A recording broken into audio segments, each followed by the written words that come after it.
नमस्कार, मैं हूं आपके साथ सुनील बॉबी और आप इस समय देख रहे हैं मगध संवाद। मगध संवाद के खास कार्यक्रम बिहार समाचार में आप तमाम लोगों का स्वागत है।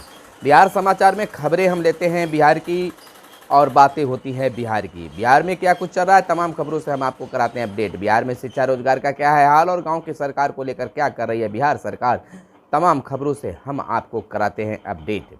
बिहार की पहली और बड़ी खबर बता दें कि इन दिनों जहां बिहार शिक्षा विभाग चर्चा में है, वहीं एक बड़ी खबर निकलकर सामने आई है कि बिहार में फिर से अक्टूबर से दिसंबर तक फिर से शिक्षक बहाली होगी।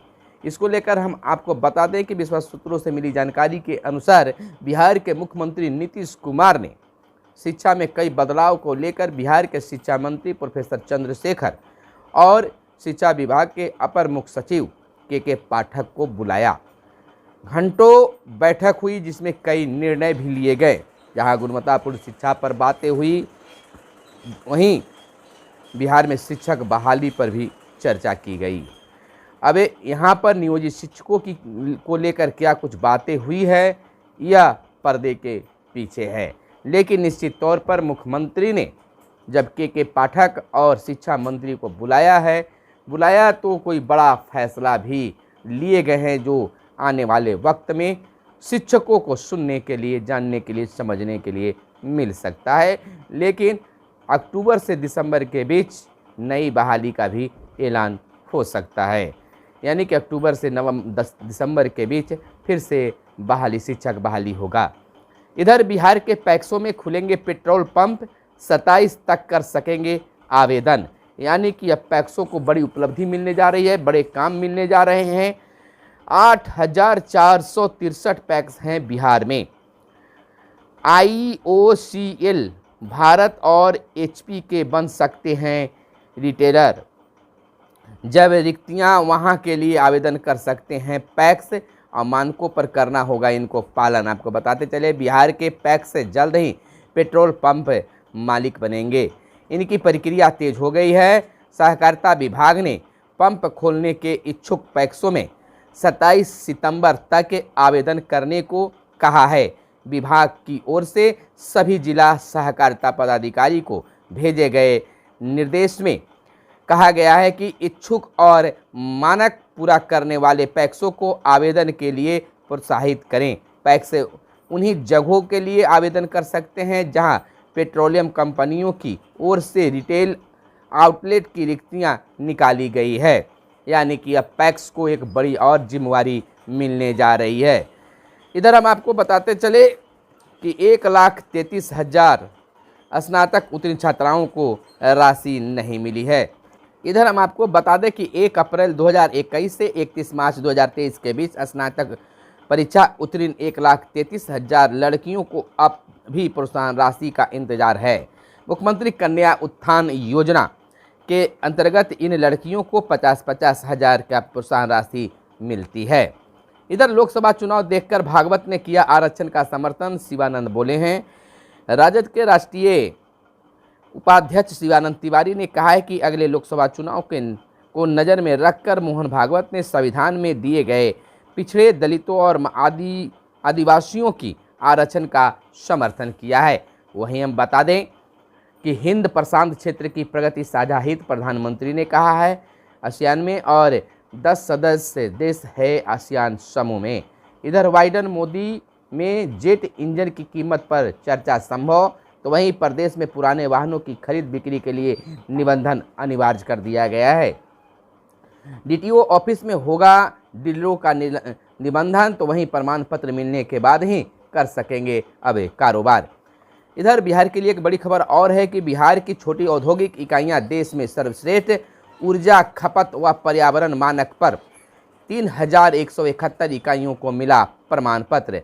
जेड प्रमाण पत्र मिलने के ये फायदे भी बहुत सारे हैं। इधर आपको बता दें वियाडा की इकाइयों ने बाजी मारी है और निर्माण के दौरान मानक पर खरा उतरे भी हैं।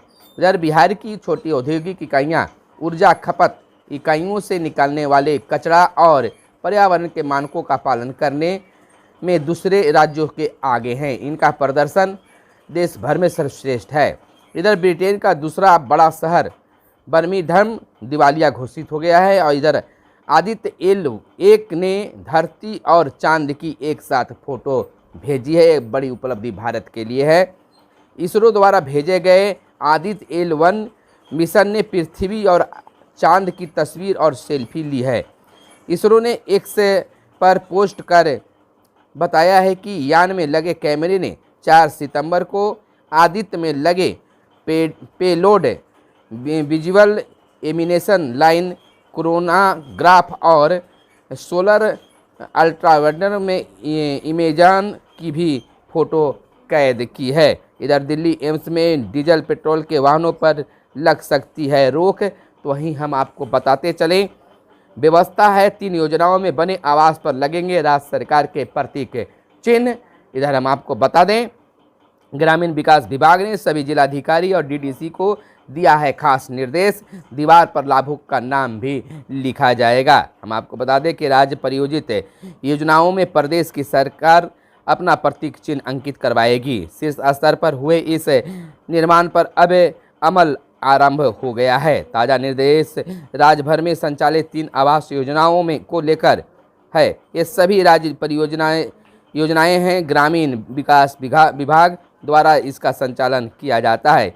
राज्य प्रायोजित 3 योजनाओं में मुख्यमंत्री ग्रामीण योजना आवास योजना, मुख्यमंत्री आवास योजना सहायक आवास योजना एवं मुख्यमंत्री वास स्थल क्रय सहायता योजना में अब जो भी आवास बनेंगे उनकी दीवार पर निश्चित तौर पर राज्य सरकार का प्रतीक चिन्ह यानी कि लोगो अंकित किया जाएगा।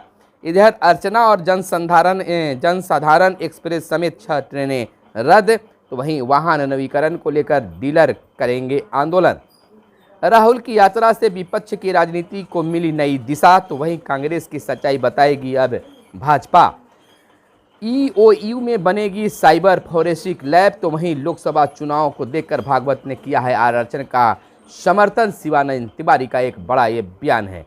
इधर फोन कॉल रोकने को विशेष टावर लगेंगे जेलों में टावर लगाए जाएंगे। कुछ जेलों का चयन किया गया है। दुर्घटनाओं में आई कमी जिला मंडल ने कहा है। तो विद्यालय का ताला छात्रों से खुलवाने पर अब प्रधानाध्यापक नपेंगे, शिक्षक महोदय भी नपेंगे। शिक्षा विभाग का यह बड़ा फरमान जारी हुआ है कि जो भी शिक्षक या प्रधानाध्यापक बच्चों से स्कूल के ताला अगर खुलवाते हैं तो उन पर कानूनी और विभागीय कार्रवाई होगी।